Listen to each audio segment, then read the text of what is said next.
Assalamu alaikum musidɓe Diawɓe Kabendou ko min Seni Kebe candidat grande coalition Wallu Sénégal ɗo commune mo Diawɓe Kabendou menen ngari pour men présenter on ko wonta programme momen miijani pour commune Diawɓe Kabendou. Programme o non ɗini wiye Diawɓe Kabendou une commune de rêve possible. Diawɓe Kabendou koyɗi ɗimen koyɗara yidde ɗe men yitta pour mbo wa'a noon min gandina yimɓeɓe ɗum ɗi fori wonde ɗim kala ko waw wonde si tawi Allah okki en jaam ha men goni e sengo mairie o. Men sendi ɗum e pacciji nayyi. Folo min guinniri ɗum jeunesse, culture, sport et loisir. Sukaɓe ɓe aada e cosaan o e ko gandanta ɗi jeeya e sengo coftal ɓalli. Men mbaɗa feere terrain mo men jogui o ko wiyete stade municipal o min mbaɗa mo équipé min change mbadi ndi min waɗa hen projecteur ji min mbaɗa hen barrière de sécurité gradin ji min mbaɗa hen ko gandanta neɗɗo wawa ɗum hutorde tawi horani to galleji mbiyanta ko wonta tarorde en ni min mbawa kalan wadde toon terrain basketball saabuna sukaɓe ɗinin yiiɗi ko wonta sport e sengo basket o handball kalan sukaɓe rewɓeɓe e worɓe woɓɓe ɗinin yiɗi ɗum salle de musculation en gandi hande ko privé ji joguno ɗon ɗo kono si tawi ɗum woni e complexe sportif momen jogui ɗo commune Diawɓe Kabendou tawat jobdidi wasat serde mais ha joni kalan min mbaɗat ko wonta promotion des arts martiaux enen gandi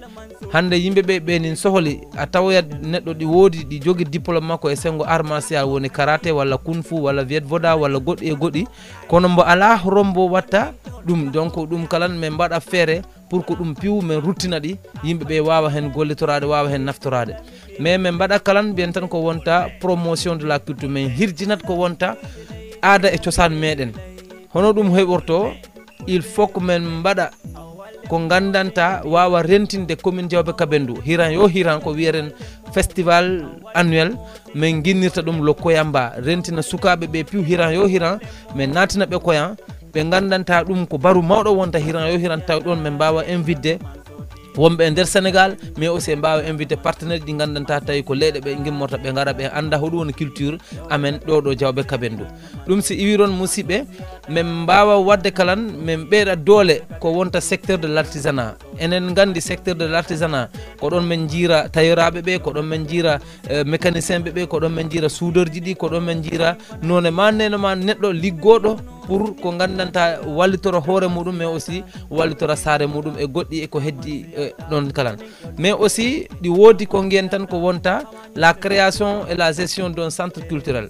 e min mbaɗa feere min darna ko wonta centre socio culturel yimɓeɓe ko ɗon mbawa wara yawde si waɗoɓe théâtre ɓe foti wadde répété en ko ɗon ɓe yahata kono noon ɗon kala wawa wonde nokkure mo gandanta yimɓe wawa toon fottude e réunion ji walla e goɗɗi mais aussi min waɗa feere e nder on ɗon centre socio culturel min waɗa hen ko wiyete bibliothèque une bibliothèque mo gandanta wawa rentinde yimɓeɓe faalaɓe janggoɓe tarikaji e goɗɗi livre aji ɓe jaaha sur place ɓe tawaɗi ɗon ɓe wawa ɗum janggude haara ɓe yahani haydula musidɓe ha joni kalan eko wonta programme axe 1 min mbaɗa feere hiran yo hiran min waɗa organisé ko wonta la coupe du maire sabuna enen gandi coupe du maire wayrama organisé de te enen gandi e ndunɗon sandu hande si goɗɗo dari wiɗi ni ɓuuri en andude on ɗen sengo mi sikku en mbawa heddodirde e makko sabuna ko enen jonta ko enen woni sukaɓe zuwoɓe ko enen kala woni hoɗum woni ko nafara e sukaɓe ɓe on ɗon sengo musidɓe kalan ha joni min mbawa wadde feere min ganda sukaɓe wonɓe e nder association ji groupement ji ɓe gandanta ɓeni gollira e coftal ɓalɗi kono kala ɓeni jadina ɗum e ko wonta aada e cosaan ko wonta sport et culture donc ɓen ɗon ko ma min gandira ɓe ɓeɗo ɗi waɗa hitande ɓen ko ma ɓe heɓa maɓɓe ɓe mi waɗa ɓe mbiyan tan ko wonta subventionné pour que maɓɓe kala ɓe ganda ɓenin tawa e programme ji inchallah mairie o kono noon kalan min ɗowrat min ballat ko wonta club de football mo commune o sabuna enen gandi e club o ɗin sohli accompagnement na wattu o yonaran wiye no moɓe waɗɗum ɗum ko ma immane guilallaw min ɗaɓɓanomo pehe pour que janggo mbo heɓara caɗele déplacement makko ɗiɗi walla e no mbo waɗita feere compétition ha mbo addana en ko min paala ɗo ko min Diawɓe Kabendou min darnat ko wonta troupe théâtral communal on ɗon troupe théâtral ko on rentinta yimɓe yahoɓe poɗodira dula ko yaadi e sengo aada e cosaan enen gandi théâtre ko théâtre rannu wawara ittude lobre neɗɗo men mbaɗa feere min waɗa renforcer kala ko sukaɓe woni e rewɓe min forma ɓe min heblanaɓe e sengo entrepreneuriat développement personnel et leadership ɓe gandanta haysi ɓe woni sukaɓe ɓe mbawa andide mabɓe woni hoɓe e hono ɓe mbatta plan peeje ɗi gandanta e ngel ɓe Allah okkiɓe ngel ɓe wawara gollirde ɗum ha ɓe wawana ɗaɓɓanade hoore mabɓe golle tawi ɓe wawara torade tawi kala ɓe wawara wadde janggo ko hersintaɓe e nder aduna o ɗum noon si ɓenni musidɓe inchallah men mbaɗa tan attaqué ko wonta axe 2 ko wonta santé et action sociale ɗon ko ɓuuri wonde e ñande o ñande miijo amen anni amen ko yomen mbaɗ changé mbaadi poste de santé mo Diawɓe Kabendou o men mbaɗa ɗum mbiyen tan ko wonta centre de santé de référence e nder département Vélingara men mbaɗa feere kala ka poste de santé woni men ɓeydamo doole men ɓeyɗa doole case de santé ji ɗi sabuna case de santé mo suture on ɗon ko ma men ɓeyɗamo doole kono noon kalan ɗi woodi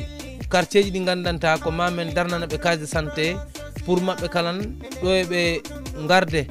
directement to poste santé ji ɓe guidora to case de santé ji ɗi pour ɓe heɓa haajuji maɓɓe no ɓe huntira ɗum e sengo cellal ɓandu min gokka doole ko wonta cellal nene e ɓiɗɗo sabuna enen gandi hande nene si selli ɓiɗɗo selli baba caɗele heɓara e galle caɗele heɓara ɗum kalan en natina ɗum ko wonta e programme meɗen inchallah kono noon kalan min mbaɗa feere darande moƴƴo e sengo ko wonta sensibilisation jumaji ɗi misiraji ɗi e ɓe gandanta ɓen jogui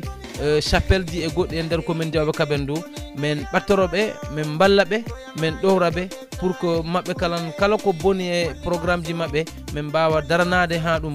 réglé ha ɗum kalan darne si tawi ɗinin woodi hen ha joni e nder programme axe 2 o min ɗowrat imam ji ɗi min ɗowrat janguinoɓe daraji ɗi min ɗowrat délégué de quartier ji ɗi ɓe ɗo piw min mbawa ɓe wadde subventionné tawi lewru yo lewru ɓe wawa hen hebde ko ɓe naftora sabuna ɗum kala ɗini jeeya pour ɓe wawa wallitade hoore mabɓe inchallah min gokkira fourniture ji ɗi pour que école aji ɗi min mbaɗa feere e partenaire ji ɗi min ɗaɓɓara kalan min mbaɗanaɓe ko wonta cantine scolaire ji min mbaɗa subventionné association ji ɗi ɓe gandanta ɓenin wuurdi e jukku mbiyen tan ko wonta les personnes vivant avec un handicap min ballat kalan enen gandi si école fermi han sukaɓe ɓe ɗinin gara miñiraɓe amen ɓe ɗinin gara ɓe walliro sukaɓe ɓe ko wonta cours de vacances ji ɗi walla association ji ɗi walla étudiant ji ɗi to organisé de inchallah min natina hen juuɗe amen par ce que ɓe watta ko e sukaɓe ɓe ko e miñiraɓe ɓe ko e ɓiɓɓe amen ɓe ɓe waddantanen ɗum kalan si ɗum iwi ɗon kalan enen jogui ballal ko yara e sengo sukaɓe walla rewɓe ɓe gandanta ɓenin immini projet ji mabɓe ɗi te ɓe fadana hay goto ɓen ɗon kalan ko maɓe ɗowre ɗon si ɓenni an min ƴettat axe 3 mo gandanta ɗini rentini éducation formation entrepreneuriat et auto emploi ɗon si Allah jaaɓi min mbaɗa feere min ɗowrat janguinoɓe ɓe min keblanaɓe ko wonta formation développement personnel leadership ɗon si iwi ɗon kalan keblanat sengo alphabétisation janguinoɓe ɓe janguinteɓe ɓe kalan min mbaɗa feere projet ji addoɗi ɗo min ɗowraɓe ha ɗum wawa wonde ko nafara jama o piw ɗum kalan si iwi ɗon min kaɓoro ko yawara yaltinde sukaɓe ɓe e nder école aji ko wonta sukaɓe worɓe walla sukaɓe rewɓe kalan min mbaɗa feere min natina école aji mawɓe ɓe gandanta si tawi ɓe jaahi ɓe wawa hen wadde taltale sabuna ɗum ɗi wawa ruttinde hakkil cukalel ngel andinamo makko woni hombo hollambo doole makko ɗe kono kalan wawa mbo okkude ɓernde ko mbo wuurira ɓernde mbo heññira koddijo makko sabuna ɗum kalan ko taltale ɗin wawla en pour min mbawa rumondirde ɗum si iwi ɗon musidɓe kalan min ɗowrat sukaɓe e rewɓe ɓe ɓe gandanta comme no mi haalirni ɓe fuɗɗima golle taw ɓe paɗana hay gooro min mbawaɓe wallude e sengo heblanagol ko wiyete renforcement de capacité min mbaɗa ɓe financé min mbaɗa financé projet ji mabɓe ɗi kalan ɓe gandanta mabɓe ɓe fuɗɗino tawi ɓe faɗana hay gooro min mbaɗa clôturé école aji ɗi gandanta ɓe waɗaka clôturé men gokkira boursuji ɓe gandanta sukaɓe wonɓe classe CM1 ha CM2 sabuna iwɗo CM1 on ɗon ko CM2 yaranin pour waɗa préparé classe o iwɗo CM2 on ɗon ko yahannin collège pour mbo nata e collège ɗon ɓeɗo programme inchallah min mbaɗa feere e nder commune o min ɗaɓɓanaɓe bourse d'étude mo gandanta mabɓe ɗum ko mairie o fawtoro ɗum hitande yo hitande inchallah élève sukaɓe ɓe gandanta ɓenin hollintini ɓenin wakkili ɗum kalan ko ma yimɓeɓe wallitoroɓe pour ɓe ɓeya ɓe gandanta ɓeni wondi e mabɓe kalan ɓe artira hakkillaji mabɓe e on ɗon sengo men wallitorɗo sukaɓe amen ɓe miñiraɓe amen ɓe mbiyen tan ko wonta étudiant ressortissant ɓen wonɓe université aji ɗi piiw donc ɓen ɗon ko ma men ballirораɓe e sengo dondo ticket ko wonta ticket ji pour ko ɓe wara nadde e resto ji pour ɓe mbawa ñamde mais aussi min mbawra wallirade kala projet mo ɓe jogui pour min pamodira sabuna han Allah okki en chance menen piiw men jogori hen rewde pour min ganda hoɗum won caɗele étudiant ji ɗi donc ɗum ɗo ko ma meeɗa rewde ron walla ganda ko won ton pour mbawa famde hoɗum ɓen ɗo sukaɓe caɗele ɓe wonta sabuna ɓe heɓa caɗele logement to ɓe gonka ɓe heɓa caɗele ko ɓe ñaama ɓe heɓa caɗele to ɓe waalo sabuna ɗum piiw enen gandi ɗinin satti e université aji walla e nder caeji walla nokkure ɗo ɓe jara pour ɓe janggoya men mbaɗa feere men darna ko wiyere daara moderne enen gandi sukaɓe ne iwa ɗo yaha dula goɗɗo jangguine toon kono si tawi en darni daara moderne en collaboration e imamuji e mbiyen tan walla partenaire au développement ji men darna ɗum ɗo pour que sukaɓe meɗen wawa wonde ɗo taw kalan hirande o hirande en mbawa wadde organisé ko wonta génie en herbe e sengo tubakore mais aussi e sengo arabe walla e sengo alquran enen gandi ɗi woodi jinnaɓe amen ɓe walla ɓe gandanta ɓe heeɗi en yeeso walla ɓe gandanta ɓenin ɗo kono noon ɓe gollani saare nde yimɓeɓe ɓenin gandi ɓe ɓen ɗon inchallah kala école primaire wonɗo e nder commune Diawɓe Kabendou men guinnirat ɓe inde o pour ɓe ganda kaɓe wonto ɓe yejiraka wurɓe ɓe kala ganda saare nde yejirani ko ɓe gollani saare mabɓe nde kala min mbaɗa feere kala ka neɗɗo woni tembonin wuura cukku min gandinaɓe ɓenin tawa e société o ɓe gandinte mabɓe tigiri woni sandu folo e ko wonta action sociale ji amen ɗi donc ɗum si iwi ɗon kalan min keblanat sukaɓe amen ɓe élève ji ɗi wonɓe e collège ji e lycée ji en entrepreneuriat en développement personnel et en leadership ɗum se en ji plan ji piiw ɗomin kalta ɗi formation ji artat ɗon sabuna il faut que neɗɗo o pewnambo pour janggo mbo wawa wallude hoore makko mbo wawa wallude wano makko mbo wawa kala wallude saare makko ɗon si iwi ɗon kalan min mbawa wadde feere taxi motoji ɗin kalan ɗinin jogana programme ɓe formete ɓe ɗowrere ɓe wallete ha ɓe heɓa permis ɓe heɓa identification tawi ɓe heɓara caɗele ko woni e sengo acte 4 infrastructure cadre de vie et assainissement enen gandi laabi amen ɗi ɗinin tami probléme ɗinin uddira jolɗe motoji yana hen yimɓe heɓa choc ji donc si en daari ɓaarol kallu o ɗi waɗi gayɗe ɗi gandanta ko kanoji wiire donc ɗum min mbaɗa feere kala ko gandanta yimɓeɓe heewa hen rewde min daara hono min mbaɗirta ɗon couvrir ɗon kalan si ɓenni han enen gandi Diawɓe Kabendou ɗinin sohli yiyeede no weyɗirta donc ɗum ko ballal saare mbiyen tan ko wonta ballal état amen o min mbawra wadde feere min collabora min waɗa collaboré e makko ha ɓe walla men min mbaɗa ɗum goudronné comme no ɗum fuɗɗorani e projet o yawruɗo ɗo o kono noon ko ɓurta tentude kalan ko wonta garage moderne on ɗon garage noon enen gandi ko ma commune o e wawa jodde e acteur ji ɓe gandanta mabɓe jogui ɗum ɗon sandu pour min mbawa yewdude e mabɓe ha min keɓa ko nafara enen piiw haara tawa hay goto gasaka inchallah garage mo gandanta tuma ñatuɗa ron tan a wawa hen tawde ko heewi inchallah ha joni kalan e programme infrastructure ji ɗi min mbawa wadde lotissement ɗi gandanta yimɓe men kaldara population ji ɗi men kaldara e quartier ji ɗi gandanta caɗele ɗin hen hebno min joɗɗina ɓe min jewtida e mabɓe pour que no moƴƴira ha moɓe wawa hen yiide hoore muɗum men mbawa wadde kalan wadde renforcer sabuna enen gandi sera kallu lampuji waɗaɗi ɗon ɗi kalan men mbawa ɗi waɗa renforcer change lampuji darna waɗa lampuji ɗi gandanta ɗini leeri te kalan ɗini famɗi ko ñamata courant o kono noon kalan ndiyam ɗam wawere waɗede renforcer e nder commune o piw e nokkure ɗi gandanta ndiyam ala ron mais inchallah mbaadi daral amen o no way toon ɗum noon wonta damle ɗe wonta mur o wonta courant wonta ndiyam wonta sécurité inchallah ɗum menen hammani heɓande mo programme moƴƴo pour que janggo simen ngari han min mbawa ɗum heblanade sabana aroɓe ɗon ɓe kalan ko maɓe heɓa confort pour ɓe mbawa yedde dammi mabɓe ɗi tawi caɗele ala kono ɗum sino iwi noon ɗi woodi projet mo gandanta ɗinin hittini men ko wonta mini pont hakkunde Diawbe 3 lawol iwɗo Diawbe 3 yahoɗo Gambi Sara Talata enen gandi ɗon si ndungu ari han ndiyam ɗam caɗele ɗe wonat pour neɗɗo o wawa yawrude ko ma taroɗo mawɗo pour mbawa yaade Gambi Sara Talata awa pont mo gandanta sukaɓe ɓe men calminta au passage sukaɓe Diawbe 3 ɓe gandanta ɓe darni pont moɓe darni e sengo leɗɗe inchallah simen gari min itta ɗum min fewna ko wiyenten mini pont min waɗa ɗum kaaƴe min mbaɗa ɗum béton min mbaɗa ɗum livré inchallah si Allah jaaɓi ɗum si iwi ɗon kalan min mbaɗa feere ko wiyre l'extension du réseau électrique e nder quartier ji he natine courant o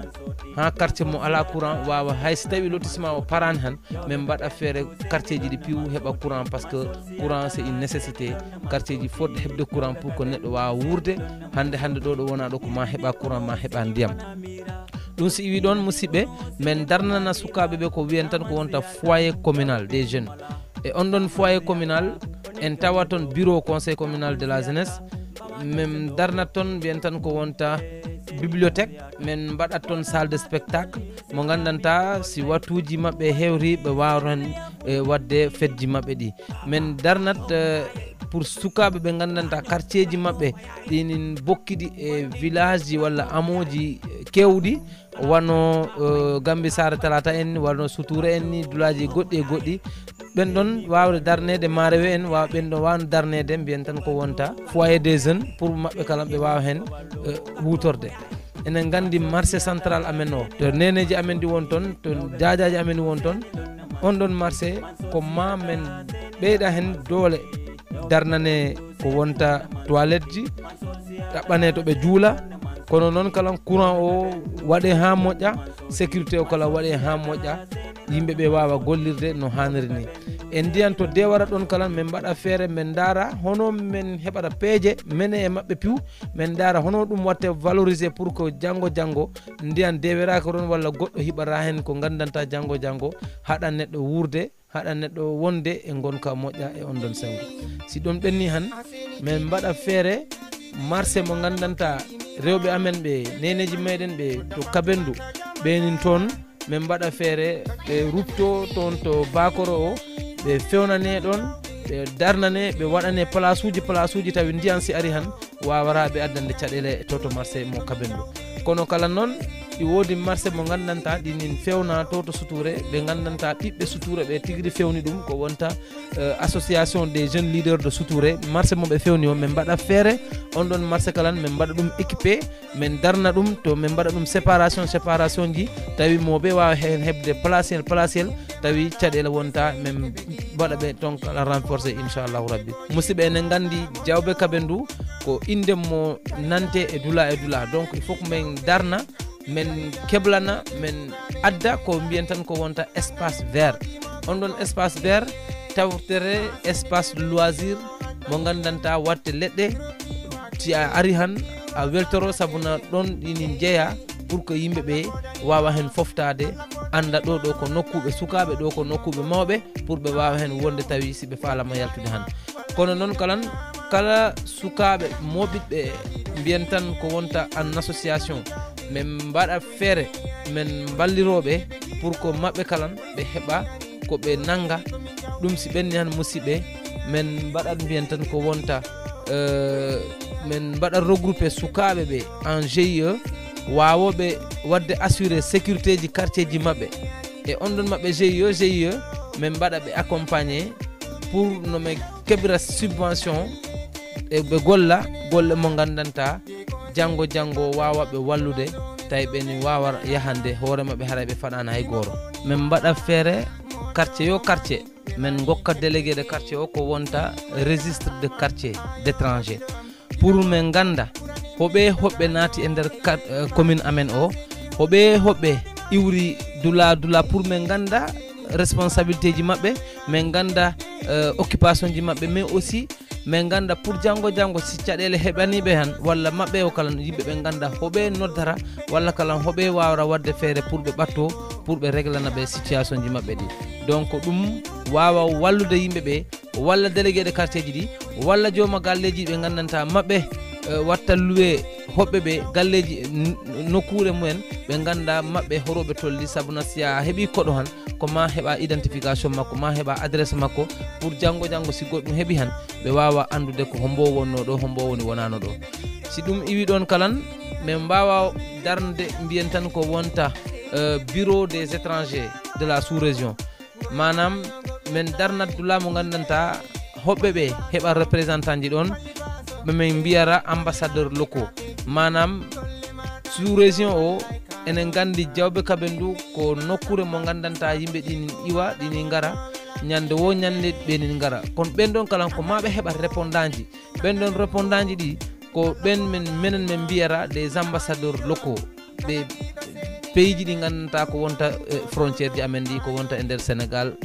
ɗo musidɓe si ɗum wi ɗon kalan min mbawa wadde feere sabuna enen gandi si cuumu ari caɗele heɓoro si caɗele ari e sengo kayraji walla ɓuuɓat walla majja kono noon min mbaɗa wiyen tan ko wonta informatiser état civil o pour kaydi mo palɗen yo ko machine o windere tirero machine tawi caɗele wonta tawi neɗɗo tuma kala sohli rek naɓa numéro o tan waɗero machine tan yaltinanama kaytal ma guel donc ɗum kalan ko ma men dara hen ha no moƴƴiri hen ɗum si wi ɗon musidɓe min mbaɗa feere min organiser ko wiyen tan ko wonta un weekend un quartier e nder semaine inchallah suɓere samedi et dimanche quartier ji yaahe lebbitari yo lebbitari maire o iwatto wontato yaharo quartier jodda e yimɓe ɓe yewdida hoɗum wonno ko ɓe mbaɗi hoɗum woni ko ɓe waɗani e kombo ƴettuno engagement e nder on ɗon quartier mo gandanta ɗon mo ñalli donc ɗum inchallah minen ɗum waɗiɗo e programme ɗo min mbaɗa feere min organisa hirande yo hirande fendane o fendane mbiyen tan ko wonta assemblée communale ɗon assemblée communale ɗon wawra en wallude ganden hoɗum woni ko waɗa hirande o hoɗum woni ko waɗaka hoɗum woni ko watte si hirande o ari hoɗum woni ko fuɗɗorte pour min pewna ɗum e nder commune ji amen ɗi si ɗum iwi ɗon kala musidɓe si ɗum ɓenni min mbaɗa feere min mbaɗa seheliya e leyɗele wonto leyɗele janane walla e nder Sénégal ɗo pour min gandina ɓe Diawɓe Kabendou ɗi foti norade inde momo noddirte o sabuna coopération décentralisée ɗini walla yimɓeɓe boyi si ɗum iwi ɗon musidɓe enen gandi oɗo wattu ɗo won ɗo Sénégal ɗinin fori yejirade ko wonta Diawɓe Kabendou Diawɓe Kabendou ɗinin fori département ministériel o département ministériel e nder commune e nder Sénégal ɗo mbo wawa darnude ko gandanta ɗinin nafa commune Diawɓe Kabendou amma si min ƴetti e sengo infrastructure ministère wadde chargé ɗum wawa wadde feere kalluji Diawɓe Kabendou ɗi wawa fewnede ministre santé o waɗa feere ko gandanta cuuɗu ñawdirde amen ɗi ɗum no fewne ɗum ɗon piwɗini jeeya musidɓe donc kala département ministériel min jahat e mabɓe min joɗoda e mabɓe min ñaagoɓe pour ɓe darnanno serait-ce que ko gandanta min gandat ɗum ɗo gouvernement Sénégal waɗi ɗum e sengo département ministériel ji makko ɗe si ɗum iwi ɗon musidɓe min mbaɗa feere e ko yaadi e cellal ɓandu kala ko gandanta si tawi wawa ŋakkinde gonka neɗɗo o min mbaɗa feere min mbawa ɗum yidde e yimɓeɓe min mbaɗa sensibiliser ha min mbawa famodirde mais aussi min darat e sengo ko wonta assainissement en gandi Diawɓe Kabendou surtout si luumo ngo yawri a tawat a sikkat meeɗaka fittede e ɗum noon min kalda e yimɓeɓe min kalda e mabɓe ko wonta gestion des déchets plastiques mbusuuji e goɗɗi ɗin ko fewnereeɗi ɗin ko watteɗi transformé waɗeɗi recyclé pour que janngo ɓe nafa hen yimɓe ɓe gandanta maɓɓe woni hutorde ɗum te ɓam kala wawa yeeyoyde pour ɓe wawa naftorde ɗum kala donc ɗum mamen kalda e usager ji ɗi mamen kalda e commerçant ji ɗi mamen kalda e aroɓe ɓe kala min mbaɗa sensibiliser ha min pamodira tawi kala arɗo yeeyoɗo ɗum ɗo a wawa jogade poubelle ma at côté walla saku ma côté tuma kala jeyɗa goɗɗo ko jogui plastique mbaɗa ɗum ɗon ballina ɗon après o moɓoɓe ɗum wawa rande ɗum si iwi ɗon kala musidɓe mbiyen tan ko wonta assainissement noon wonta à court terme ko à long terme wonta ɗum noon ko mamen gokka ɗum neɗɗo karallo e sengo assainissement pour que on wawa en wallude no men jogirta cadre de vie amen o ɗo commune mo Diawɓe Kabendo ɗum si iwi ɗon musidɓe kalan ha joni en mbawa wadde feere min hirjina ko wonta sukaɓe wonɓe e nder commune Diawɓe Kabendo ɓe gandanta mabɓe Allah ɗi okki ɓe karallo e sengo ɗemen limara ɗo sengo assainissement e sengo ko wonta lotissement ji e goɗɗi sabuna ɗum Allah ɗi okki en sukaɓe ɓe gandanta ɓenin janggi ɓenin andi ɓe gandanta ɓenin faami mbiyen tan ko wonta expert ji ɗi sabuna si tawi min kalni on hande Diawɓe Kabendo wasani hebde ko wonta un géométre qualifié mo gandanta mbonin andi hono leydi feccorte tawi caɗele ala hono laabi yaltinte tawi caɗele ala so ɗum ndi iwi ɗon kalan enen jogui ko wiyere expert en assainissement enen jogui expert en bonne gouvernance territoriale donc ɓeɗo piw ɓenin jangguina ɓenin janggi ɓenin paami hono leydi hono nokkure yarta hono ɓamtorta enen jogui kalan ko wiyere un expert en santé communautaire hande kala ko woni e sengo cellal ɓandu neɗɗo wawa yidde yimɓeɓe haalda ha fotta pour que janggo caɗele wara tampinde en e sengo cellal musidɓe ɗum si yawri kalan enen jogui ko wiyere entrepreneur sociaux ɓe gandanta ɓe gimmoro gollana hoore mabɓe tawi hay goto wallani ɓe ɓen ɗon kala wawa wallirade yimɓeɓe forma sukaɓe wonɓe e nder commune Diawɓe Kabendo ha mabɓe kala ɓe wawa gollude tawi ɓe fatani hay goto mais aussi ɗi woodi mbiyen tan ko wonta acteur de développement communautaire ɓe gandanta ɓe meeɗi wonde université ji ɓen ɗon si ari e wallitora en ɓe wawa famde hoɗum woni caɗele sukaɓe meɗen caɗele miñiraɓe meɗen wonɓe université kala si ɗum iwi ɗon kala musidɓe enen gandi e sengo coftal ɓalɗe suka si halfinama e suka woni e mairie ɗon kala wawa weɓinde haala ka wawa weɓinde programme o sabuna mboni andi ko hoɗo ɗum woni tan kono noon kalan enen jogui ɓe gandanta ɓenen jogui karallo e sengo ɗemgal e sengo kacca kono ɓamtare wonira e nder nokkude inchallah e nder commune Diawɓe Kabendo musidɓe ko ɗum woni programme momin miijani pour commune Diawɓe Kabendo min gandina yimɓeɓe ko ɗum noon min inniri Diawɓe Kabendo une commune de rêve possible Diawɓe Kabendo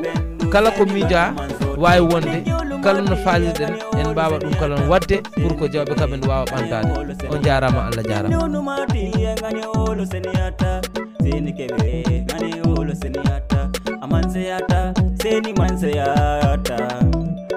kebe manseyata amanseyata seni manseyata kebe manseyata kebe commune Kabendo ibebe la firila kondin kelego ibebe la firila ebaliwo ibebe la firila